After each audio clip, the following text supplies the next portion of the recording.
Welcome back to Outnumbered. A growing outrage over a murder case in Ohio involving 35-year-old Juan Razo Ramirez, an illegal immigrant from Mexico with no previous criminal record. He's now suspected of murdering one woman, wounding another, and attempting to rape a 14-year-old girl, then getting into a shootout with police before his arrest near Cleveland Monday.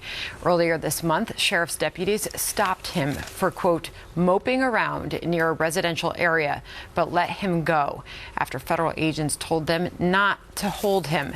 During his arraignment, when the suspect had no identification, the judge saying, quote, I have somebody who we don't know who he is, why he is in this country, why he is here illegally, and why he allegedly committed a murder. I can't set a bond high enough. How in the hell do I even know it's him? He entered a not guilty plea and is being held on $10 million bond. The Ohio city where this happened is not a so-called sanctuary city like San Francisco, where an undocumented felon allegedly shot and killed 32-year-old Kate Steinle.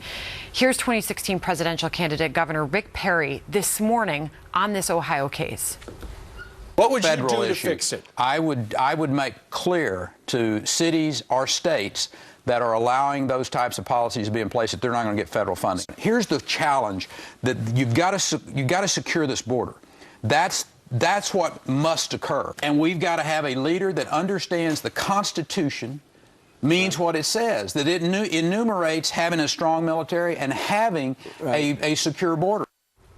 This latest incident, Andrea, likely to have a big impact on the current debate, which, by the way, heated up thanks to Donald Trump, really shined a lot of light on this and brought this to the forefront of the presidential elections right now. That's right. And if I'm Donald Trump, I bring up the fact that under the Gang of Eight bill, which some of the candidates, we know who they are, on the stage at that debate, supported. They were behind this bill. And under that bill, Sandra, someone like this would have been allowed to stay. It's a huge problem. And another question for anybody in the House and Senate currently is, why aren't they passing standalone, clean, secure our borders now bills?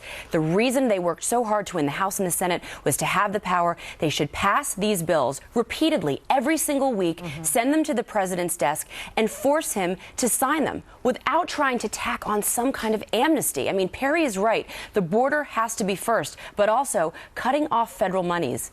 You've talked about this too, Sandra. The money that flows into these cities and these towns from the feds, cut it off, because it's only empowering them to really not do their job and enforce the current law on the books. But that is at the root of the problem, right, Liz? Is getting these local and federal authorities to work together to eliminate these things from happening. Yeah, and then you're right. What is going to make change here? And that is, I think Andrew's right. Stop, and what other individuals have, stop the flow of money into these cities that don't do what we pay, the federal taxpayer pays them to do. I mean, for a judge, a sitting judge, to make a statement like that, I mean, that is a real, if that's not a wake-up call, never mind the innocents who are killed and the families that are suffering here, we cannot let another individual die because of the lackadaisical attitude in Washington, D.C. We have to protect the border and Stacey, stop it. We are in a very reactionary environment right now. Gosh forbid we have to see another incident like this or Kate Steinle happen before real change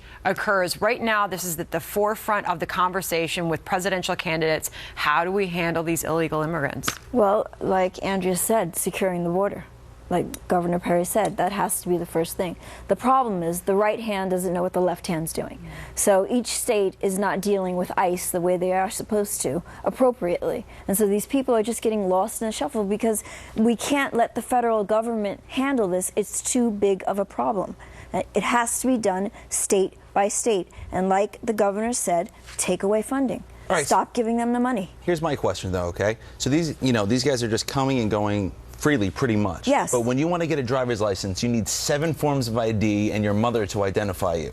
Well, if the states are not doing their job and making sure that if they're giving licenses to illegal immigrants, that's the state's responsibility. Well, yeah. But they're not being held accountable. Principle. I mean, Democrats, Sandra and EMAC, I mean, that is a core principle and value now, is to give them driver's licenses or identification, but not require that anyone have it when they go to vote. I mean, it's ludicrous. How are they getting these IDs? If I need 7 forms of ID, how is an illegal immigrant getting a license or an ID card? They believe just that by showing up? They believe that they should have a right to have it.